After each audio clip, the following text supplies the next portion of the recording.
We remain steadfast in our commitment in delivering local news that matters.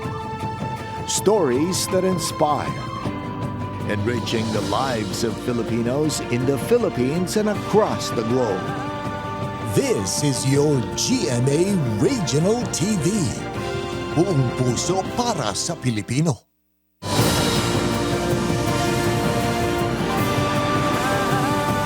Ini ang GMA Regional TV 1 Western Visayas.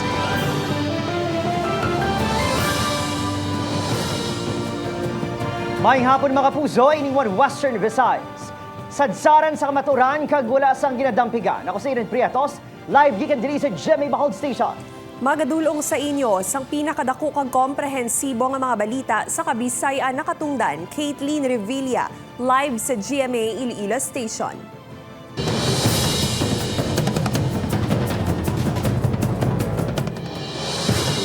Mga puso, sa nagapadayon niya tensyon sa Israel, Iloilo City LGU magapadala sang sulat sa Embahada sa Pilipinas sa Israel angot sa sitwasyon sang mga Ilonggo OFW sa pungsod.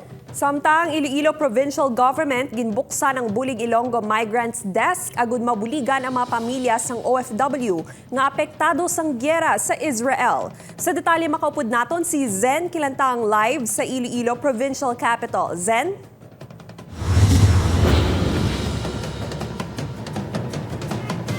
Adrian, K24/7 nga nakatutok ang Task Force Bulig Ilonggo agud magbantay sa mga overseas Filipino workers nga yara sa Middle East, partikular sa Israel nga nagakinahanglan sang bulig. Ginrekomenda na sang Department of Foreign Affairs kay President Ferdinand Marcos Jr. ang pagdeklara sang Alert Level 3 ukon voluntary repatriation sa Gaza kasunod sa nagapadayon nga away sang Israeli Security Forces kag Palestinian militant group nga Hamas. May pila na ka mga Filipino nga nag-request sang repatriation suno sa DFA. Gani padayon man nga nakaalerto ang mga local government units sa rehiyon agud magbulig sa mga apektado nga OFW.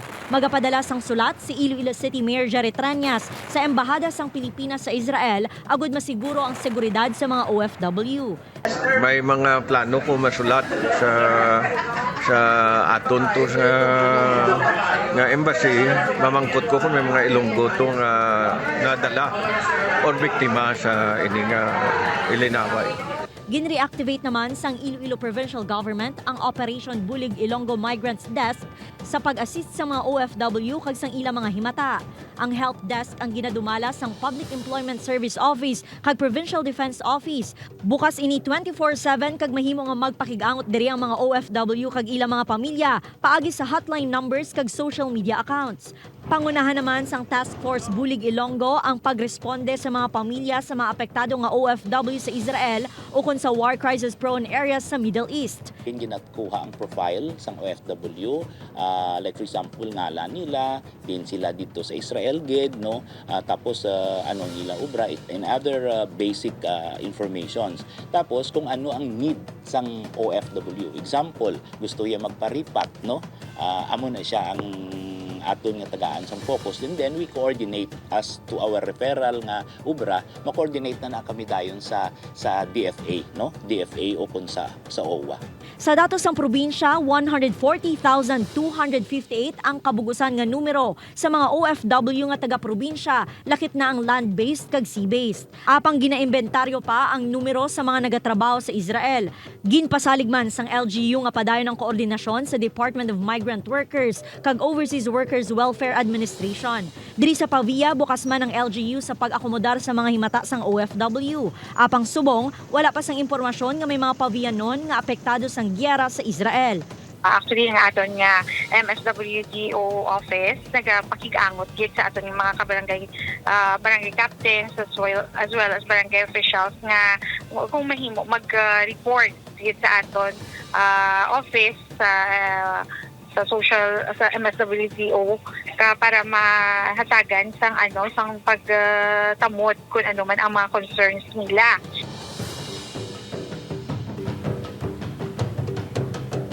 Kate, sa subong wala pa sang may nabaton nga reklamo ang Bulig Ilonggo Migrants Desk. Ginpahayag naman sang peso nga kutob sa mga apektado nga OFW sa gyera ang makabaton sang financial assistance sa tiona nga makakomply sa mga rekisito.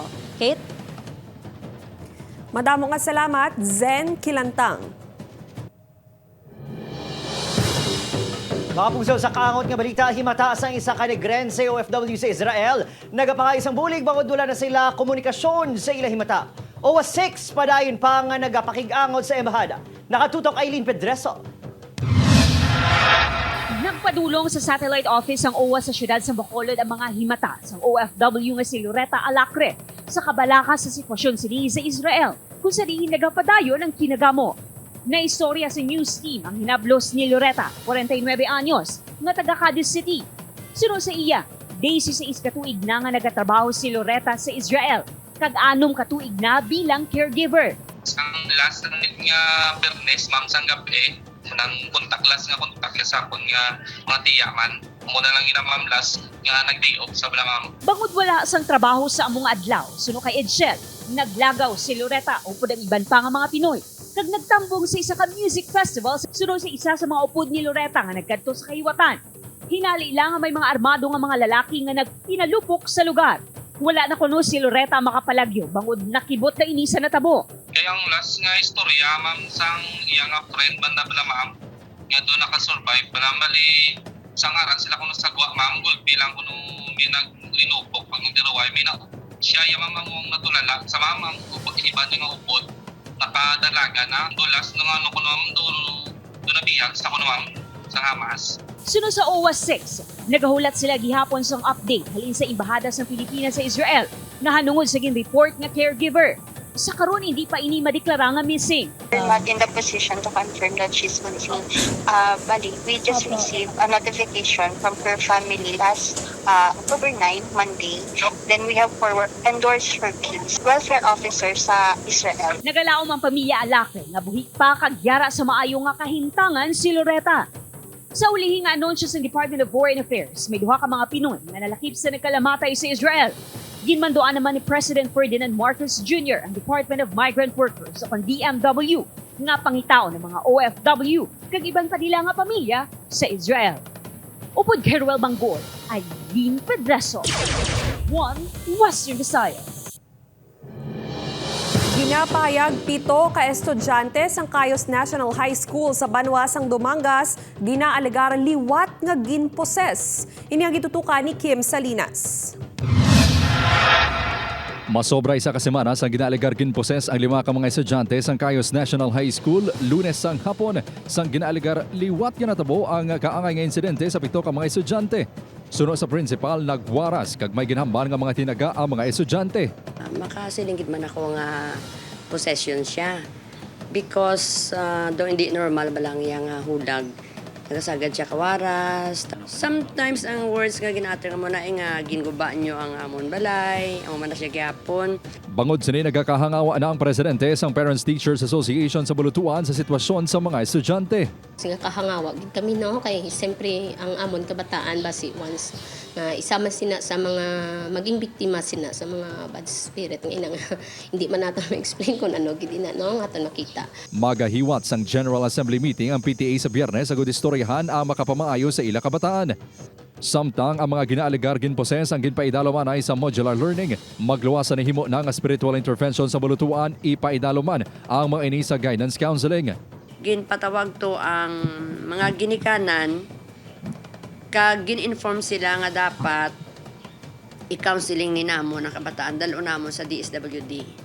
Base naman sa pagpangusisa sang Dumangas MHO, ginalantaw nga posible may psychiatric problem sa mga estudyante. Na-investigar daw more on psychological problem wala. Kaya nga ibang galing ang mga patients ko no, nga may ara na nga advice nga nakapalo up na sa mga psychiatric doktor. Plano naman sang MSWDO nga maghimo sang psychosocial intervention sa mga pamatanon kung matapos naman ang ila kaugalingon nga investigasyon. Una best is the mental health awareness and responsible parenthood for the parents sang mga affected nga mga children. Una nga ginpahayag sang isa ka exorcist priest nga vulnerable ang mga kabataan sa kaangay nga hitabo. Makabig naman nga mass hysteria suno sa isa ka psychiatrist ang paglain sang atwasyon sang pila ka mga tao bangod hindi makontrol ang emosyon kag hindi mahandle ang stress kaakig ukon kahadlok. Upod kay Romel Porquia, Kim Salinas, One Western Visayas.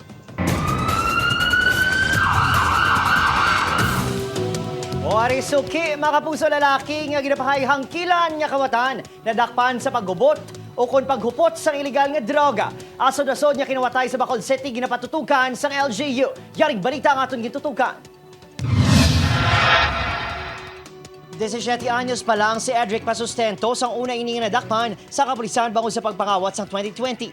Sang tuig 2021, liwat ini nga gindakop sa parehong nga kaso. Tubtob sang tinalikdan lang adlaw, balik presuhan ini, hindi bangod sa pagpangawat kundi sa iligal nga droga. Aminado suspect nga naimpluwensyahan siya sa barkada, pero nagdepensa ini nga madugay na siya naguntat sa pagpangawat, kag wala man nag-intra sa pagwaligya sa iligal nga droga. Naguntat ko kay working student kasi construction ko kagamudyo, budlay. Apang base sa inter-report sa BCPO, notorious ini kawatan sa bahin sang Kabog kag Handumanan. Nalaki pangalan sini sa risahan sa Task Force Bihab ukon bantay hold-upper and akyat bahay. Sa subong, ginatutugan sa LG yung series ng kinawatay. Ilabi na, niya kapin 200,000 ka mga turista ang ginapaabot sa Maskira Festival. Amula na ang ilang tutukan. It's a task force that created within the police department to focus on hold-uppers kag akyat bahay. And in fact, may manadakpan na sila. Si Edric naman, apisar sang kahimtangan, paghigugma na lang sang girlfriend ang ginasandigan sa paglaom nga sa ikatato ka beses, mahilway ini kag mahatagan siyansa nga bagbag-o. Nag-inolsol ka man, Noy? Oo, gusto ko may eskwela doon Wala kayo eskwela? Grade 12 lang hasta. Siyempre sakit. Di kaya ka makita tao nga na priso, siyempre sakit yun yung makita, batyagan. Nagabati naman ang kapulisan nga wala sang sindikato kundi organisado ang grupo ang yara sa likod sa mga insidente, hindi lang sa syudad at probinsya, kundi pati sa Panay. Sili, para may organized crime dito na-exist? Titignan namin yun. Ibabalidate namin yan. Lahat kami, open kami for any information. May mga paalan kami. Opo, Kiril Casilio, Adrian Priatos, Western Visayas. Trial sa korte, batok sa mga sospek sa pagpatay kay Claire Jergos nagapadayon suno sa Iloilo Provincial Police Office. Samtang pamilya sang 3 ka negosyante nga ginpatay sa estansya, nag-apela sa Department of Justice. Si Zen Kilantang nakatutok. Makaligad ang madugay nga panahon, wala sa gihapon nahatagan sang hustisya ang mga biktima sang duha ka mga dalagko nga krimen nga nagluntad sa probinsya sang Iloilo. Apang suno sa Iloilo Provincial Police Office, prioridad nila nga maresolba ang kaso ni Claire Jergos kag sang 3 ka mag-abyan nga negosyante nga ginpatay sa estansya. Madumduman nga nasapuan nga wala na sang kabuhi ang negosyante nga si Claire Jergos sa sulod sang iya salakyan sa Inangayan, Santa Barbara sa Oktubre 26, 2021.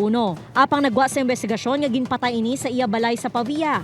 Sunod sa IPPO, nagapadayon ang trial sa korte batok sa duha ka sospek nga sanday Rafi Soryoso kag Rodelin Sumbong nga timbang ni Jergos. Ang duha ang lunsay detained sa BJMP, samtang nagapabilin nga at large si Gardo Ibrahim. Ongoing subong ang trial sa mga suspitsado dira for the information of everyone ni ara dira nga 2 ka suspitsadong 3 ka suspitsadong nga na-filean kag 2 subong ang ara sa sulod ka prisuan. Matandaan nga gindismiss ang kaso nga ginpasaka batok kay Anay San Dionisio Mayor Peter Paul Lopez, asawa sini nga si Saliha kag mga kabataan nga sanday Felix Paul, Carlos Paul kag Christian Paul Lopez bangod sa kakulang sa ebidensya. Angot naman sa Palibosfer case, ginpayag sang IPPO nga nag-apela ang pamilya sa mga biktima sa Department of Justice sa di nagsumite sila sang petition for review matapos nga gindismiss ang kaso sa Iloilo Provincial Prosecutor's Office batok sa lone survivor nga si Javron Parohinog. 4 ka iban pa nga identified suspects kag 4 ka John Does.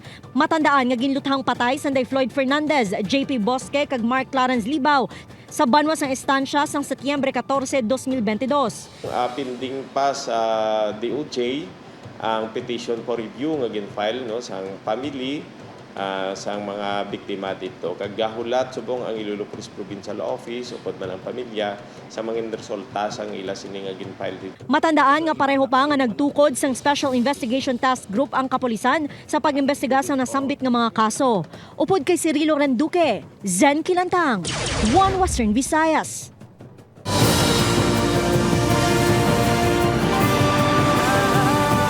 Ini ang GMA Regional TV 1 Western Visayas. Pila pila ka mga vendor kag negosyante sa palibot sang Iloilo Central Market nakabatsyag sang pagtayog. Transaksyon sa opisina sang SSS temporaryo nga ginhalin. Ano'y hanang rason sa nabatsyagan nga pagtayog sa lugar? Ini ang gitutukan ni John Sala. Padayon na investigasyon sa Office of the Building Official sa mga nabatsyagan nga pagtayog sa mga tawo sa establishmento kag opisina sa palibot sa Iloilo Central Market. Ang pila ka mga nag-obra sa mga establishmento sa Dalan Aldiguer nagpahayag nga kun kaisa, makibot na lang kuno sila sa mabatsyagan nga vibrations. Ang staff sa butika nga si Delia, hindi madula kuno kakulba ilabi na nga dumaan ang ila building. Kisa nagkakaano mo kami sa nakakulbaan kung ano ba lang. Gulpe na lang kisa sila dao. Gatayog. Apang ang negosyante naman nga si Zoraida, daw naanad na kuno sa pagtulotayog sa ila lugar. Daw gamay man, daw na, daw sabla kati, maskin ang salakyan di gani nga dako magagi, di ba kinsa gano. Sangdam naglang ginhalin sang tagdumalahan sang social security system ang tanan nila nga mga transaksyon sa ilang mga satellite offices para sige napatigayon nga technical evaluation sa ilang main building sa Dalan Mapa Iloilo City proper. Ang mga payment transactions ang mahimo sa ilang satellite office sa isa ka mall sa Molo, samtang iba naman nga transactions kaangay sang online assistance kag updating sang records ang yara naman hamtang sa isa ka mall sa Banwa sang Pabia. So wala na gid kita dira sir taga-office subong dira sa building naton sa Iloilo Central Branch. Actually, previously, sir, may mga may mga plans na man, sir, to look for additional or mga separate nga venue. Kaya ever since, actually, sir, may mga request naman na mag-transfer kay ang mga tigulang nila natin, mga members, pensioners natin. Medyo nabutlayan, git man be magsaka sa babaw. Siguro tag-add na lang ang recent development. Tino kay Iloilo City Mayor Jared Trenyas, maluwas sa building sang SSS, plano man sini nga ipatsekyar ang iban pagid nga mga building sa lugar. Hindi lang ang building sang SSS, kay may mga iban pa kong building na nabatian. And nakaistorya na kami sa Obo kung tanawon gid nila kung anong rason. Sunod sa Office of the Building Official o kung Obo ang mga ginahimong aktibidad angot sa konstruksyon sang Iloilo Central Market. Ang posible rason sa mga mabatsyagan nga pagtayog malapit sa lugar, isa na dire ang ginahimo nga pile driving activity o kung ang paglubong sa mga pilote sa ginatukod nga merkado. Upod kay Hans Disciato, John Sala. 1 Western Visayas. Oh, good news mga puso, kapini sa kalibo ka driver kag operator. Yang bahin sa isa ka transport organization sa Bacolod City. Wala nagapatuman sang saka sa pasahe. Fuel subsidy o kung ayuda hugot nga giduso sang grupo. Yaring balita ang atong gitutukan. Apisar sa Oktubre 8 pa-opisyal na ginpatuman ang piso nga provincial fare increase sa mga tradisyonal kag modernized jeepney sa pungsod. May kapini sa kalibo pa ka mga operator kag driver sa Bacolod City nga kabahin sang transport group nga Bacod Incorporated ang wala nagpasaka sang sukod sa pasahe. Kay nakita ta, mas makaluluoy ini ang aton nga mga commuters kung implementar ta ini ang pisos-pisos dako pa ini nga bagay sa aton magagmay nga mga commuters, no? Sa mailong nga sa kaplete, ginapanawagan sa grupo sa gobyerno ang pagpadasig sang fuel subsidy para sa mga driver. Mas maayo pagid suno sa ila kung mismo sa mga driver itugyan ang pantawid pasada card imbis nga sa mga operator agud direkta nga mapatughong sa salakyan. Ang panawagan taya sa aton nga lokal nga sa aton nga gobyerno iatag sa amon directly ang fuel subsidy. Kay ti sa natabo subong wala man kami isang fuel subsidy nga nabato na lin sa aton nga LTFRB. Samtang, tungod sa wala tuong aktibidad sa Mascara Festival 2023, ginpakamaayo sa Bacolod City LGU nga ipauntat anay ang mga road rehabilitation program kag drainage works sang DPWH sa Bacolod. I was stuck sa may scenes ko for 30 to 1 hour. Apektado gitanan sang ang oras naton. Santo sa records, ang Hotel and Restaurant Association of Negros Occidental nagdangat na sa 70% ang occupancy sa mga balay palahuwayan sa syudad kag ginapaabot nga mangin fully booked na sa masunod nga semana. This will not only boost the economy of Bacolod City but also the whole Negros Occidental. Gani ginabisuhan man ng mga LGU nga kaiping sang syudad sa Bacolod nga magpreparar na. Ilabi na ang mga tourist destination sa probinsya sang Negros Occidental. Upod, Kiril Casillo, Adrian Prietos, 1 Western Visayas. Mga puso, pila naman kalugar sa probinsya ng Capiz naka-eksperyensya sang pagbaha. Samtang masobra 800 ka individual sa San Enrique sa Iloilo ang ginpang-evacuate bangod man sa pagbaha tugas sang pag-ulan. Nakatutok, Kim Salinas. Tatlo ka mga banwa sa probinsya sang Capiz ang inbaha kasunod sa pagulan humalin kagabi tubtob kainas ang kaagahon. Nagtaas ang tubig sa pila ka bahin sang 5 ka barangay sa Dumalag kun sa riin 5 ka mga pamilya ang gin-evacuate. 14 ka mga pamilya naman ang ginpang-evacuate sa banwa sang Kwartero. Nagtaas man ang tubig sa pila ka mga talamnaan sa banwa sang Dao. So kung subo nga naguntat na ining aton nga range, maamat-amat naman ini sa balik sa ilang mga panimalay. Samtang sa San Enrique, Iloilo, masobra 800 ka mga individual o kung malapit sa 240 ka mga pamilya ang gin-evacuate kahapon bangod man sa pagbaha. Nakabalik naman ang mga ini sa ilang balay subong adlaw matapos nag-subside ang tubig. Nagusmod naman ang duta sa barangay Alapasco sa Banwasang Batad kasunod sa pagbubo sang ulan kahapon. Naguba ang balay nga ginapanag-iyahan ni Ordaneta Josalan, 94 anyos. Wala man sang may nasamaran sa insidente. Amani ang na-damage nga balay, pero evacuate na siya sa stage 4 na place sa ayang balay sang Batay. Abiso sang otoridad sa mga nagapuyo sa flood kag landslide prone areas nga mag-evacuate sa tion nga maglay ng tiyempo agad balikawan ang disgrasya. Upod kay Romel Porquia, Kim Salinas, 1 Western Visayas.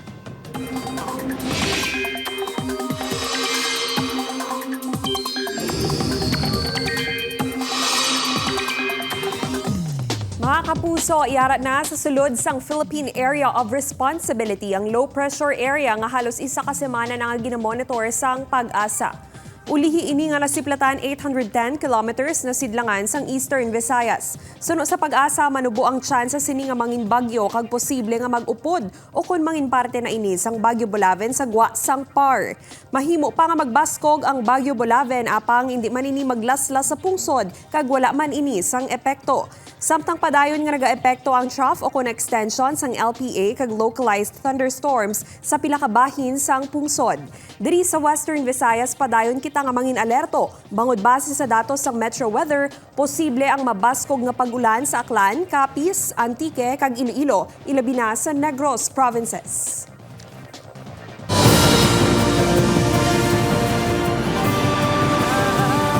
Ini ang GMA Regional TV 1 Western Visayas.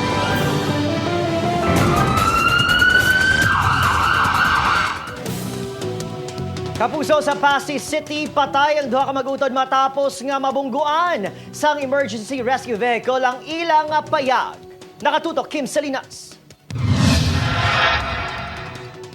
Patay ang magutod ya Sanday Chani Padernal, 59 anyos, kag Maria Mildred Padre, 53 anyos, matapos nga ginarado sa emergency rescue vehicle sa Pasay City LGU ang ilang payag sa Barangay Bayan, Pasay City kahapon sa hapon.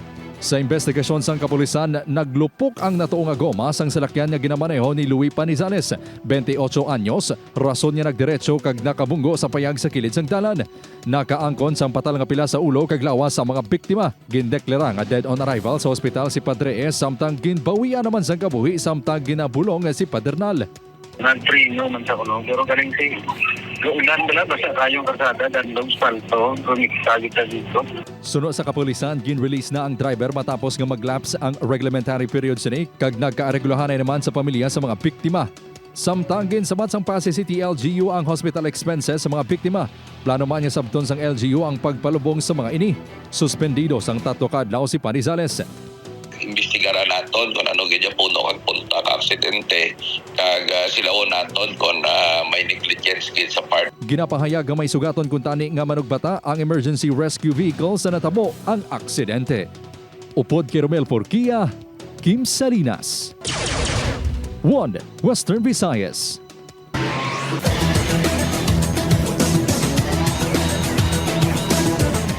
Naagom sang LPU Pirates ang una sini nga kalutusan sa NCAA Season 99 Men's Basketball matapos maperde sa overtime sa EAC Generals sa score nga 93-76 sa hampangagin patigayon sa Philoil Eco Oil Arena alas 2 subong nga hapon.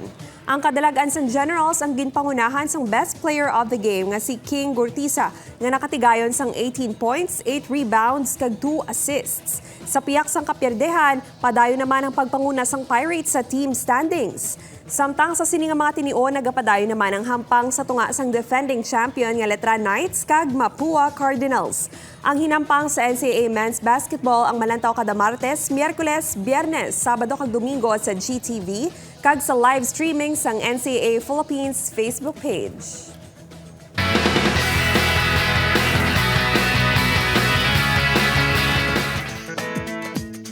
Masadya nga nagselebrar sa 36th birthday si Rojan Cruz sa beach upo ng family.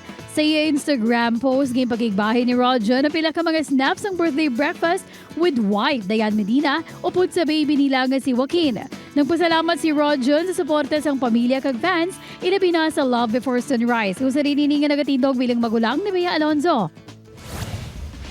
Happiness comes from contentment and gratitude. Ini ang hugot ni Pambansang Ginoo David Lecauco sa iya latest IG post kung sa rin sinigin-flex ang pila ka photos bilang cover sa isa ka magazine.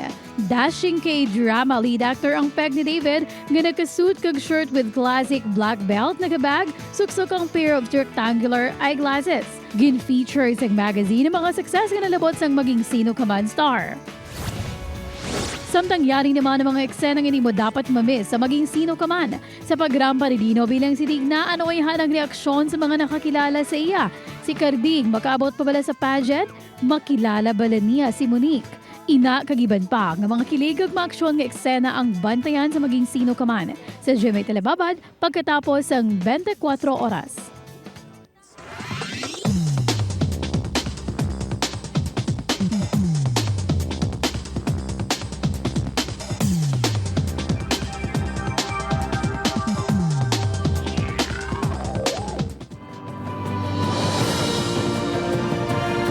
Mapugso mahimo ninyo ang malantaw ang ining episode sa GMA Regional TV official website www.gmaregionaltv.com. Pwede man mabisita kay click ang subscribe button sa GMA Regional TV official YouTube channel para sa ma-updated nga balita.